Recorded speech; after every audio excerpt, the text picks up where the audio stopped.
The following podcast is a W2M Network original production. Visit W2Mnet.com for all of our other great podcasts, plus news, reviews, articles, and opinions from the worlds of wrestling, video games, football, and entertainment.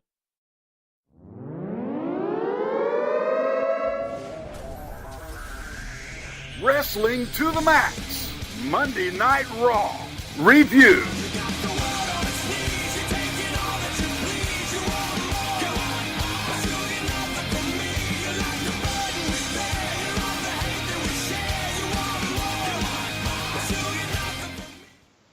Hello, everyone. That's right. You are here and ready to rock on another episode of the W2M Raw Review, and we are brought to you by W2Mnet.com, guys. So, hey, if you want to go find all our great review shows, that's the place to go. And make sure you don't forget to go subscribe, rate, and review over at Wrestling to the Max or the W2M Network, whatever one you choose. Just do us a big favor. Go hit that subscribe button. That gets you every single thing that we do without you even having to go search anymore. Please go do that now. And also rate and review while you're there. That gives us a little help. It also gives us a little bit of feedback that we'd like to hear from you guys. And make sure you also give some support to our really good friends or partners in crime over at 411mania.com and lastwordonprowrestling.com.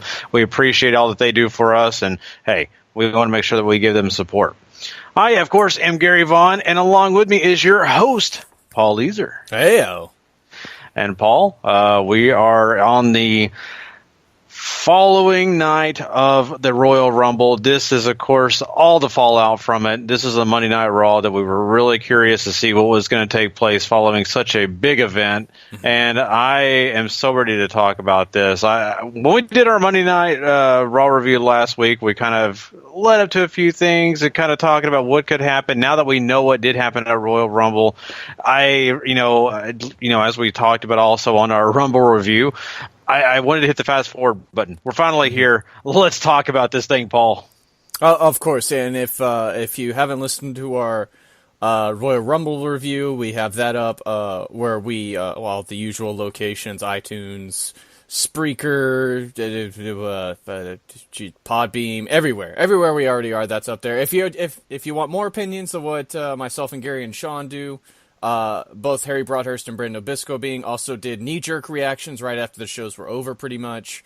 So you can go listen to them as well. And they usually have some pretty varying opinions from what our W2M trio usually have. So go check those out. I agree, and I want to second that because Harry and Brandon, they're so entertaining. I love those guys, and they bring a vast array of views that don't always match up with ours, and that's why we love them. Mm-hmm. It makes it so much better to have so many different points of view, and they've really been helping us out. They did take over Philadelphia right after it happened. Like, they got on and did it. Me and you and Sean, all three of the W2M guys, we kind of took an extra night. We did it Sunday night after the Rumble, kind of broke down both shows. So if you want to go check those shows out, please do. Those guys are amazing. They really do a great job. And so thank you for mentioning that, Paul. That really is something I should have done too. So good job. We got to share the load when it comes to these plugs. So I know. There's so many of them, man. Enough of the plugging, though. Let's get on with Raw. And, of course, we have to open with Stephanie for whatever reason.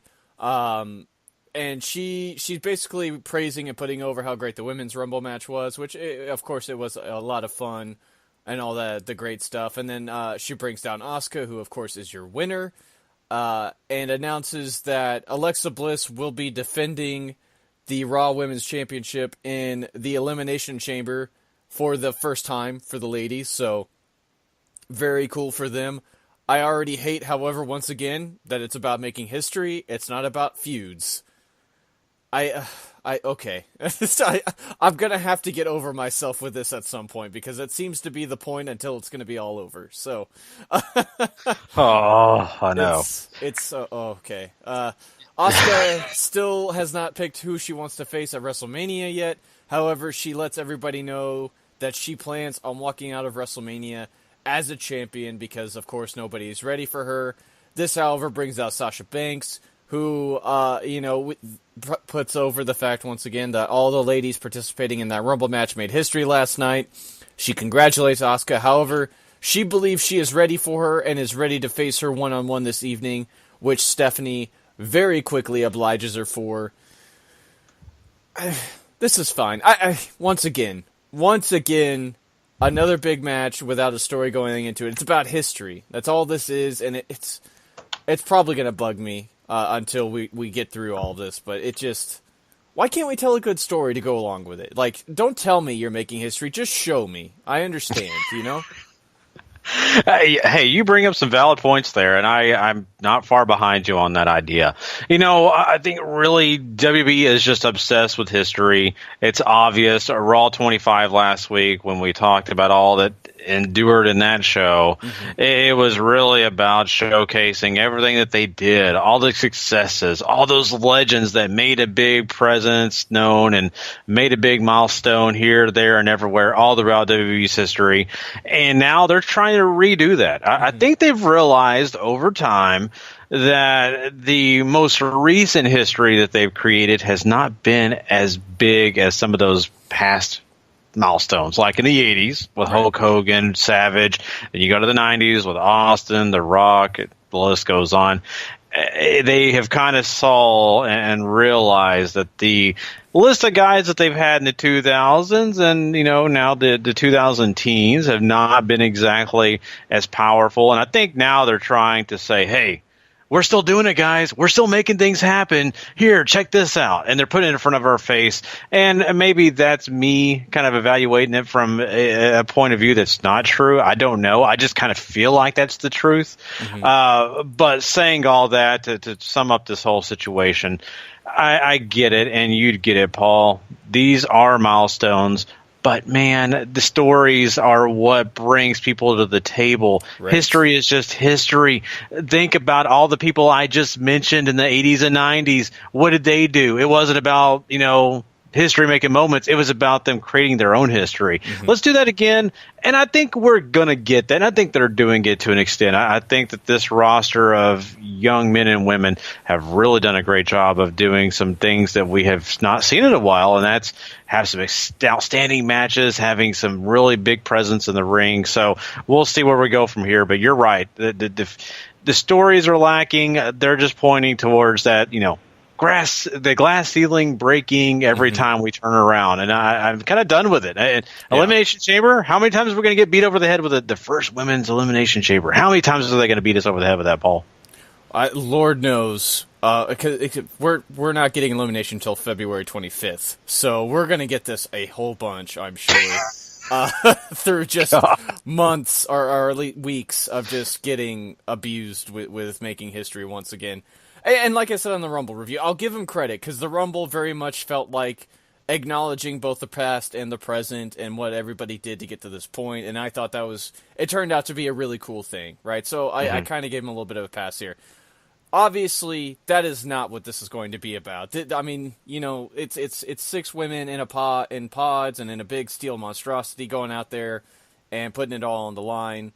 If we have some stories that get wrapped up into this, that's great. If this is the only time they mention history, even though I doubt it's going to be, I'll be fine with it too. If this leads to a point, that's all I'm really asking for. I just give me some of that, you know? Yeah. The positive thing, Paul, I think we have to look forward to in the near future is there's only so many of these history-breaking things they can do. Right. Yeah. You're going to blow your whole entire load in 2017, 2018, and maybe even 2019. After that, they've already done it. I mean, and some of the other things that they could do would be, well, probably pretty strange. I want to just kind of quickly here mention, you talked about Stephanie coming out and talking at the beginning of the show, and I really kind of, as I sat there and listened, I thought, okay, yeah, it's the same stuff. And I really wanted some more of what she may have thought about the whole Ronda Rousey thing. She touched on it, but she was not super in-depth with that. They did a good job throughout this show kind of showcasing the moment right at the end of the Rumble with Ronda Rousey, and that they should have, and they did a whole package of it saying what ESPN and all the other media outlets had to say about it. But I kind of wanted to hear from Stephanie. I really did. I wanted to see that, and I even thought it'd be kind of neat if Ronda would have showed up. But outside of that, excuse me, my ESPN app, I should turn my phone off. Notice when I mentioned ESPN, they started blaring their stuff. But anyway, my point. Hear you, Gary. Hey, trust me, I have a cell phone. Everybody, Big Brother, everybody's watching me. Probably the guy down the street's watching me on his computer.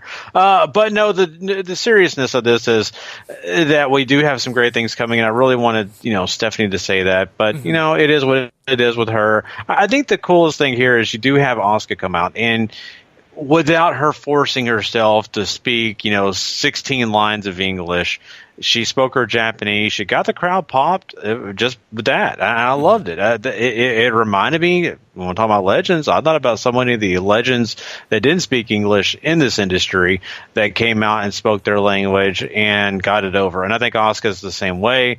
What she does speak English, it matters. And so I think she did a great job here. And then, of course, Sasha Banks coming out. I think that felt like it mattered, too. I will give him that. I really felt like Sasha Banks came out and made her presence known. So I really didn't hate the beginning segment. I think it did have some relevance. I think it did matter. Stephanie's stuff was just kind of blah. But I really appreciate Asuka and, of course, Sasha Banks. Yeah, and Sasha, of course, last night in the Rumble and here as well seems to be a bit more on the older heel side of what we got to see in NXT with all the attitude and everything like that. So, could be a shade of what we might get, especially after eliminating Bayley last night, which I'm kind of upset they didn't really touch on all that much here either. Maybe we're working towards that direction of Sasha being a heel, which I think she's far more effective at. So we'll have to wait and see there. But let's fast forward, Gary, to the match between Asuka and Sasha Banks, which is phenomenal by any definition. 15 minutes or so. Asuka wins with the Asuka lock. Lots of back and forth. Lots of great energy, which I think is great. And, of course, Sasha Banks almost dying from a head kick. That's just cherry on top. That was terrifying to watch. I was really honestly sitting there in my living room thinking to myself, oh, boy, we just saw someone get killed on TV. And, I mean, if that doesn't bring a CTE, I don't know what does. But, I mean, no joke. I mean, that was an outstanding match for both young ladies. I think they did a great job here. This is what we need. This is exactly what we need on a weekly basis for us to care. We don't need 6 women tags. We don't need any of that stuff. We just need good singles matches or even tag matches. It's fine, but don't make them overdone. I really thought this, once again, it felt important. It felt special. And we also didn't have Asuka just coming out here and beating up Sasha in 3 minutes. This was actually showcasing that Sasha is back on her game. Hopefully. Now, I'm going to say that, and then next week they're going to make fun of me by having her get killed in 2 minutes. But I think what we got here really made both of them look great, not just one side of the equation. So this is much appreciated from me. And going forward now, I feel like they can build on this, and I believe Asuka's already gotten over. Now I think Sasha can kind of use this as a stepping stone to continue with the momentum. Mm-hmm. I agree. I kind of hope this leads to, Sasha snapping at some point, realizing that what she's doing right now just isn't going to get the job done. So I think there's a lot to take away. Asuka, of course, has a real big battle on her hands in this match, too. I think is always great. Just because, when you're getting that kind of match with Asuka, you already know you're on your way to something awesome. And they absolutely delivered on that front here tonight. Yeah, and it's also believable for this fact, and I wish, now correct me if I'm wrong, but I don't remember the announce team mentioning this, but you're talking about 2 NXT women's champions. Mm-hmm. So I think encounter Sasha being the Iron Woman last night, I think helps a lot too. Yeah, exactly. And those are facts that once you bring up, it makes all the sense in the world for her to be able to stand up to Asuka the way she did. We had the issue of when Asuka arrived on the scene, Emma was standing toe-to-toe with her. And yes, she did a lot of stuff in NXT, but I still don't know we really needed that per se. We talked about that ad nauseum. I'm just mentioning that didn't really make sense. This does. Mm-hmm. Mm-hmm. I agree entirely. This worked completely. Best match on the show, I think, by a mile. So. Mm-hmm. On the flip side of the Elimination Chamber news, the men are going to be having qualifying matches, and the winner of their Elimination Chamber match will be the number 1 contender to Brock Lesnar come WrestleMania, which makes a ton of sense. So I'm glad that they are doing it this way. And we open that way with the announcement that Kane is going to take on Braun Strowman in a last man standing match. And Braun just absolutely annihilates Kane. Throws him underneath a commentary table and then stands on it to keep him down for the count. And, of course, Kane is rushed off to a hospital afterwards. And, it's not like Kane got a whole lot in last night either, and it's not like there's a whole ton to protect here. But this should have been the feud the entire time. It's just Braun killing him. It's just the whole time. Yeah. They are building Braun to be this massive monster. They've done this for a long time. He's proven it time and time again. He is the most dominant. He's terrifying. And once again here, sure, Kane gets a few licks in, right? I mean, that's going to be given, especially in an Extreme Rules type match where they can use any weapons they want because this is a last man standing match. But I think what you got here was just that exclamation mark of, dear God, Braun is the most dominant. He's the one you should really be worried about. And Brock Lesnar, boy, can you even hold that title once you guys meet up in the ring? I don't know. I mean, they did it at the Royal Rumble, but, you had some other equations to take place that caused Braun not to win. Mm-hmm. So now when you're talking about a singles match, once you see this, Braun never missed a step. Yeah, he didn't win last night, but it wasn't for the fact that he wasn't dominant. And, of course, tonight he just showcases that once again. I think that's, this whole destruction thing that they've got him going on, this rampage of the entire Raw set, mm-hmm. I think it's appreciated for the fact that it's making him look powerful, but it also makes me wonder how many things can they do like this? I mean, eventually it's going to run out. What are they going to do? One day he's just going to push the entire stage down, like the entire video board is going to crash down? Is he going to be like Samson? And, I don't know. I don't know either, but I think you look at what Braun was able to accomplish against Roman Reigns last year, and you have to know that that's going to come back around at some point for Roman to get his comeuppance there. So, it's enjoyable. I really love this. I really wish that Braun walked out last night as champion. It's not going to be so. I'm going to have to get over that too, and it's just how it is. Braun's going to keep killing folks until they decide it's time to take the luster off, so.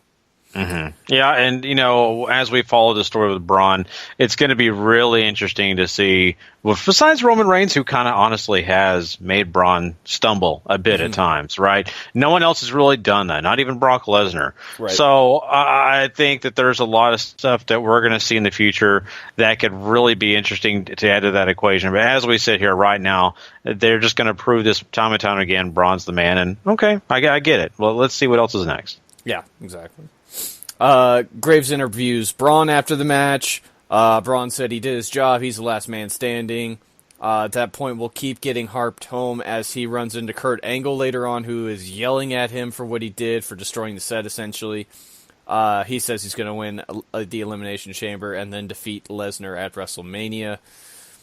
Braun's gonna Braun is the whole point here. I don't know if there's really much more to take away from it than that. Yeah, I mean, you're right, and I don't have to say anything else, but I'll say this.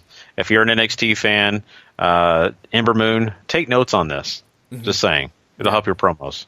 So. The next Elimination Chamber qualifying match is Matt Hardy taking on Elias. You have Elias once again coming out playing a little ditty. Bray Wyatt ends up hitting the screen. This distracts Matt Hardy. And allows Elias to hit Drift Away to pin him, which is sort of whatever, right? You probably saw this coming from a mile away. Yeah, Bray Wyatt reappear at the end on the screen and laugh at Matt here again. I'm fine with Elias making it to the Elimination Chamber. That's fine, right? You have to have something with Matt Hardy and Bray Wyatt come around eventually. And I'm going to harp again on a point I made on the Royal Rumble review, too, is that if you hadn't had that match on Raw 25 last week and they still hadn't touched each other, the moment at the Rumble would have meant more. I think this would have meant more, too. Yeah, I think you're right on that, and, we could probably continue and go on and on about it. But I think we're going to have to sadly, you can move past it and just hope that what they give us next can trump that and really help us to forget that even happened, right? Yeah. I hope that's the case. I worry it's not, but I hope it's the case. And as we sit here, I will say this. This is a match where I was kind of concerned that Elias was going to get a majority of the offense. He was going to completely control things. And then you were going to get this finish that we got, you know. And then, we have Woken Matt Hardy sitting there looking like kind of a fool. That's not the case, though. I really love the fact that they gave him a lot of offense, and he did not look like he did not belong at all. He looked like he belonged every minute of this match. Right. He stood toe-to-toe with Elias, who Elias is a big deal right now in the Raw brand. He is making waves. He continually comes out and competes with some of the best. I appreciate that. So Matt Hardy did look good. He did lose here in a silly way, of course, but he still got a chance to look good. So I will give him that. But I'm right there with you, Paul. I have a lot of concerns. I'm really kind of bummed out that they've already had that little match, if you whatever. Let's see what they do. I'm trying to be patient. I really am, Paul. I don't know how long I can be patient, though, if they don't start to give us some more momentum with both of these guys, not just Woken Matt Hardy, with Bray Wyatt. So definitely need some segments of them just being themselves. I feel like would help get people back into this pretty quick. I need some more of the Woken Matt Hardy junk, whether he's talking to the Napoleon Bonaparte fish again or not. Just something weird. And I think we need to see Wyatt around the compound, too. Let's really help re-identify what these guys are at their core, why that puts them at odds, and then move forward again from there. Exactly. And you know what? I'm going to say this really quickly.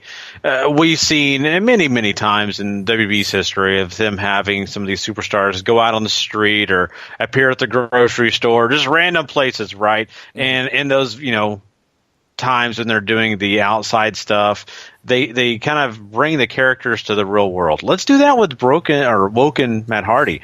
Let's have him go to the grocery store or go somewhere and be as crazy as he is and freak people out. That to me would add something. I know it's maybe something that's a little silly, but honestly, the gimmick is silly. It's weird. It's crazy. It's nutty. Let's show people how nutty this gimmick is. Once you do that, then people can get even more behind it. There's only so many times we can get behind just the delete chance. Right. Exactly. You're exactly right. We need to start learning some more about these characters, or like I said, get them back out there in an element where we can see who they are, why they're so against each other, all that great stuff. Agreed. We get a promo from the Balor Club later on in the evening. They talk about Finn's role as the Iron Man in the Royal Rumble last night, who I believe lasted over 45 minutes, which is pretty gosh darn impressive. Tonight he is looking for revenge against John Cena, who was the one who eliminated him, and that is also the last qualifying match for the Elimination Chamber this evening. I think you already know where this is going, right? Big match. You got John Cena involved. John Cena's going to win, guys. AA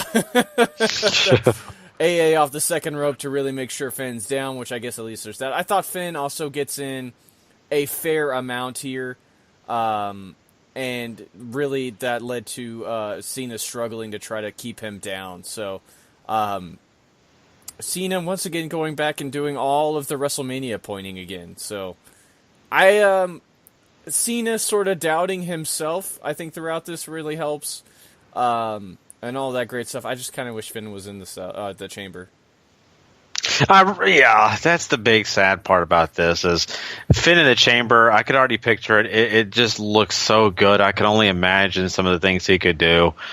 Really disappointed with that, but you got to go figure. John Cena is going to be a part of one of the bigger matches, and so I mean, I think that at the end of the day, you get kind of the same WB stamp of John Cena getting the victory.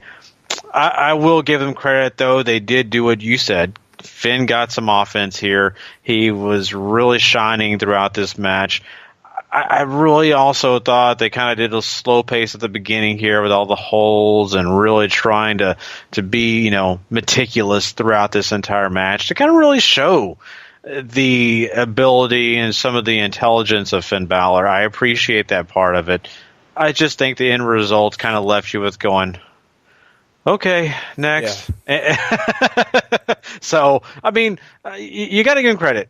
If Finn Balor main eventing a Raw is never a bad thing, right? But the big but is, where does he go from here? I don't know. Hopefully it's a feud that's going to matter going into Elimination Chamber. Otherwise, I think this is kind of a waste. Yeah, I don't really know either. Like, the Balor Club is seemingly a thing now, even though it's sort of, it seems loose right now, right? We haven't really had any definition there. For Finn, I don't know where you go with him either. I think the story they're telling with John right now is worth telling, right? The old veteran wondering if he has it still it's always fun for me, and just to see where they take that. So I am interested in that. I just, you want better for Finn. And I will say this, main eventing Raw is already miles ahead of where he was mid-December. So a quick turnaround is very nice. I agree with you 100% on that because we were so concerned. Oh boy, I was so nervous. And you go back and listen to those episodes of Monday Night Raw that we covered. Mm-hmm. Boy, were we disappointed. We were not some happy campers. That's so true. Not at all. Not at all. But, I want to also address your point. You're bringing up something that's really, to me, something that is interesting. It is that journey that John Cena is taking now. And being a kind of a part-time guy now, mm-hmm. we're getting the opportunity now to kind of see his new psyche, what he's thinking now. And for him to be addressing the crowd like he did in this match, where he's talking to them saying, look, I just want to go to WrestleMania. I want to matter. I really like that. And that self-doubt that you just pointed out, Paul, mm-hmm. to me, it brings something new to John Cena that we desperately need. We need to see a John Cena that we can actually kind of relate to, and I think people can relate to that. Especially, you're talking about, guys that are older and gals that are older out there. They probably feel those same things in their everyday life, and they can relate. And some of the younger fans can sit here and say, "Oh, wow, this guy that was Super Cena, he's vulnerable now." Mm-hmm. And I think it's something that's really needed, and I appreciate it. Just, once again, it's that fan part of me that wishes this match turned out a different way. But I think the John Cena we're seeing now in that Elimination Chamber could be very, very interesting. I agree, and I think it's kind of cool that this is sort of like the audience that got used to him dominating, and the real rise of him is back. We're talking like 2004. Like, mm-hmm. We're 13 years on. These guys, 8 to 10-year-olds, are in their 20s now. Like, this is kind of neat for them to maybe be able to have somebody they still identify very strongly with if they're still following wrestling, and be like, man, we're all getting older. Does he actually still have it? Does my guy still have it? I think that's really cool. Yeah, it's kind of like, you're a guy that follows a lot of comic books there, Paul. I mean, I kind of look at this like a kind of a Captain America situation, right? Yeah, starting to question the values and all the other things that you've held for so long. And who knows, maybe we're going to get a nomad version of John Cena. Why not? Why not? Sorry, I just had to throw that out there, even if it's not true or relevant. So why not? Yeah. Let's talk about the rest of the show. You have The Miz defend his IC title against Roman Reigns, and Roman cashing in his rematch clause, essentially. Miz also gets a promo talking about how awesome he is, which of course is always a good time. 18 minutes, which is just insanely long to get for a match that is basically the same thing we got a week ago. Axel and Dallas run in, Reigns fights him off, Miz manages to roll Reigns up and sneak out the win. Once again, same shit, different day. Enough said. Yeah. I don't have to say anything else about it. Okay, the only thing I'm going to say that really matters is I'm glad they kind of got this done. So Roman Reigns, you're done with the Intercontinental title. Good. Awesome. Move on to your next thing. Go to the Universal title, which you'll be going for next. But I think also got to give credit. I love that promo that we had The Miz cut. It just, once again, great job on the mic. He does it every time. I loved it. And I loved it at the very end. It just had to take that shot at the Philadelphia Eagle fans. I love that. And you heard that crowd. They were not happy. No. So it was beautiful. I had to give him some credit. And also, at this point now, Miz is on a journey, and it's going to be really fun to see who that next opponent's going to be. So, for overall, we got some good stuff out of the Miz. It's just a match, like you said, same stuff, different week. Exactly.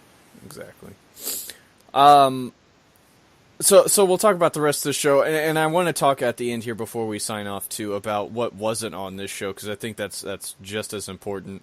You have the Revival take on Heath Slater and Rhino here. They basically squashed them in a little under 3 minutes with that chop block again, which I think is really interesting. That maybe they really want to send this point home, Gary, and this could play into some stories going down the stretch for these guys. Maybe challenging the Bar at some point. Maybe if they're going to keep feuding with Balor Club. However it's going to work out. I think that's something that we really should pay attention to moving forward. You're right, and you know what? I'm so glad, once again, the Revival is getting their opportunity now, and they're having the time of their life, it seems, as they do it, because these guys have been around, and injuries have taken them out of the game for way too long. Absolutely. Now that they're back, these guys hopefully are getting on and getting some momentum, hopefully, behind them, because at this early stage, it seems like they could, and I think that's what you're alluding to, with some great storytelling that they could do here. I love also the interview we have at the end with Charlie. That, to me, it meant a lot. Just as much as that match, probably even more than the match, that these guys are who they are. They're about history. They're about everything that the fans are not, is what they're wanting us to know. And I just love it. I think it was great. And not only that, addressing the fact that the guys they just beat were the inaugural SmackDown Live Tag Team Champions. Wow. We actually can mention that? That is a great thing, and that made them look even better. So props to them, man. Of course, getting the cheapie, too, for the crowd chanting ECW when Rhino was in the ring, and then immediately running that down as well, just because, that's what the Revival do. These guys are terrific at getting heat. And then they segue right into the announcement that the Dudley Boys going into the WWE Hall of Fame, Gary. Yeah, great timing, huh? Wow. Yeah, absolutely. Who would have thought?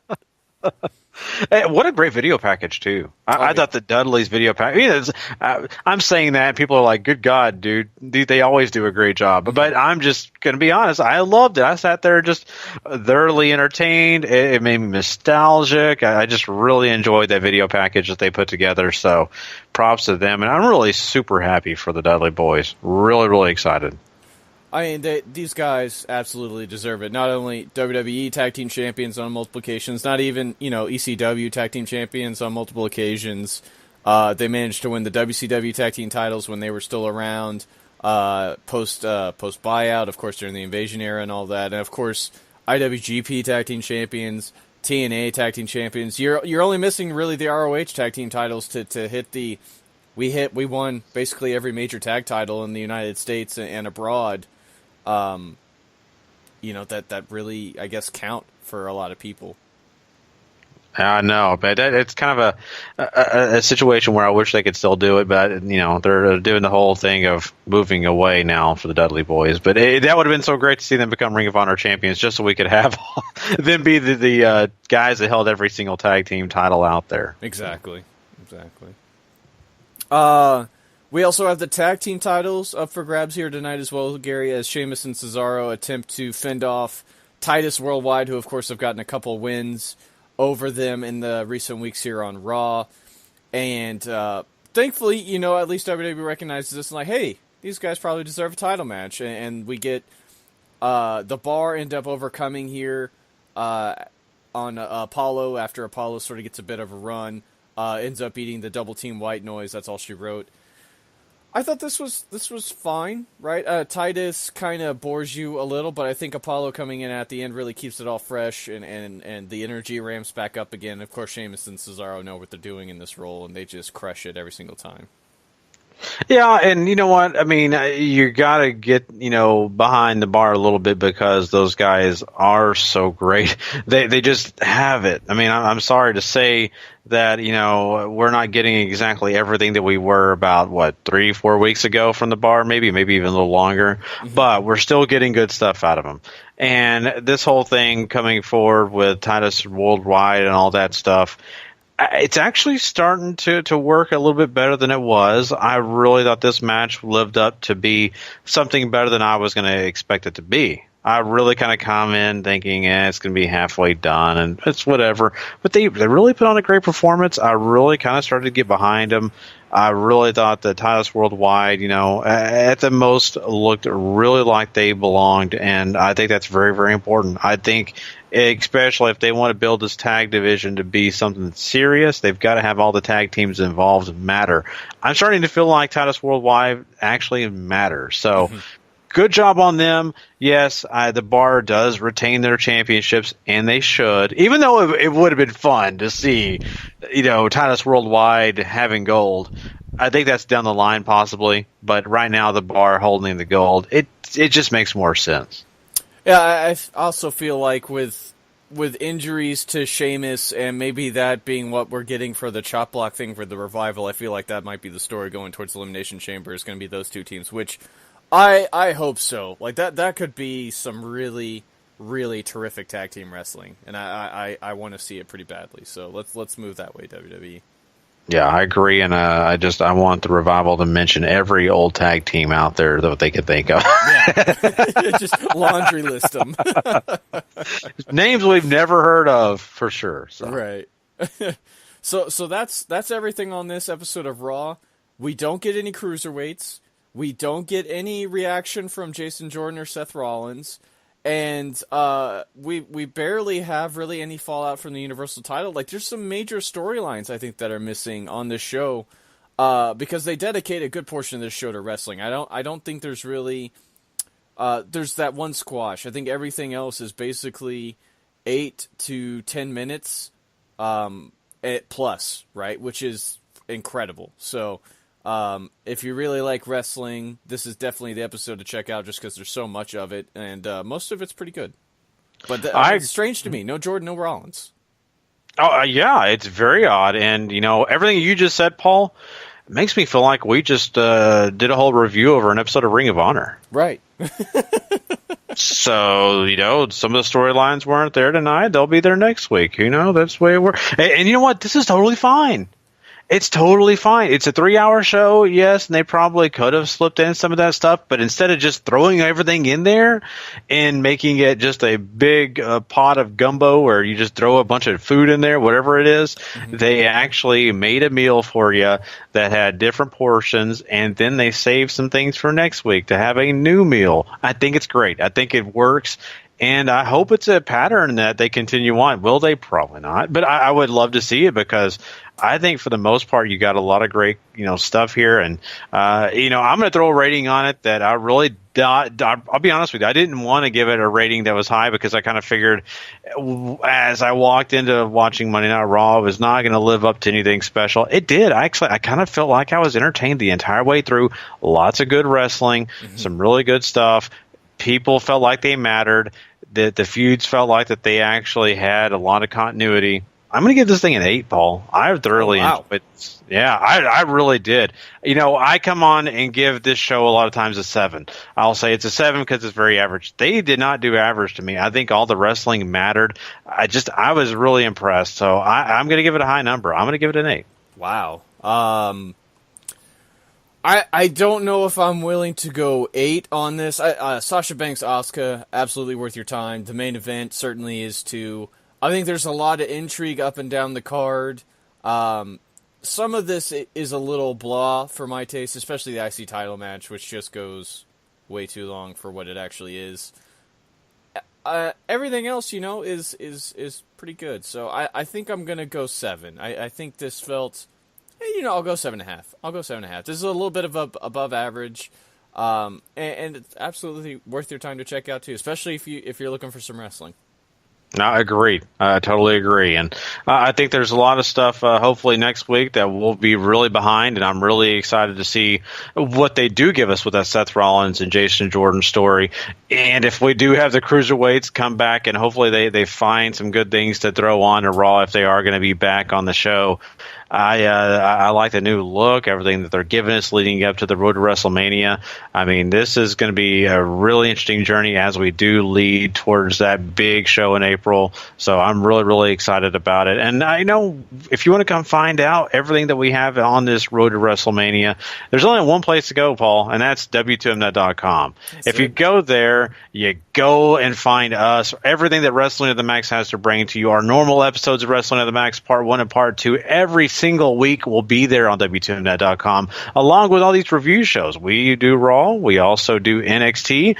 Harry Broadhurst and, of course, Brandon Bisco being Liz Puglisi. They all team up to do SmackDown Live and, of course, 205 Live. They do a great job of it. So make sure you go check out all those great review shows. So we've got a lot of content, but guess what?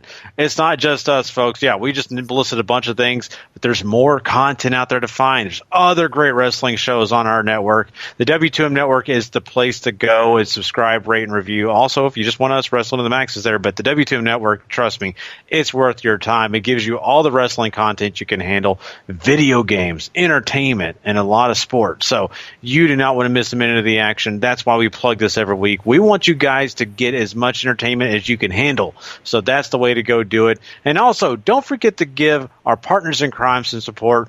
411mania.com and lastwordonprowrestling.com.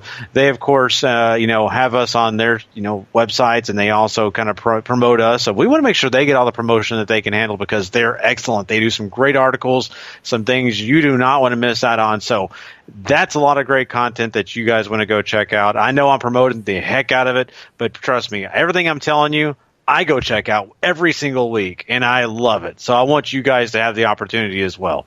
Well, that's all we have for you tonight. And until next Monday Night Raw review, I, of course, am Gary Vaughan. He is Paul Leazar, and we will catch you guys down the road. Have a good one, everyone. The previous podcast is a W2Mnet.com original podcast. For more great content like this, go to W2Mnet.com. For the worlds of wrestling, video games, entertainment, and sports.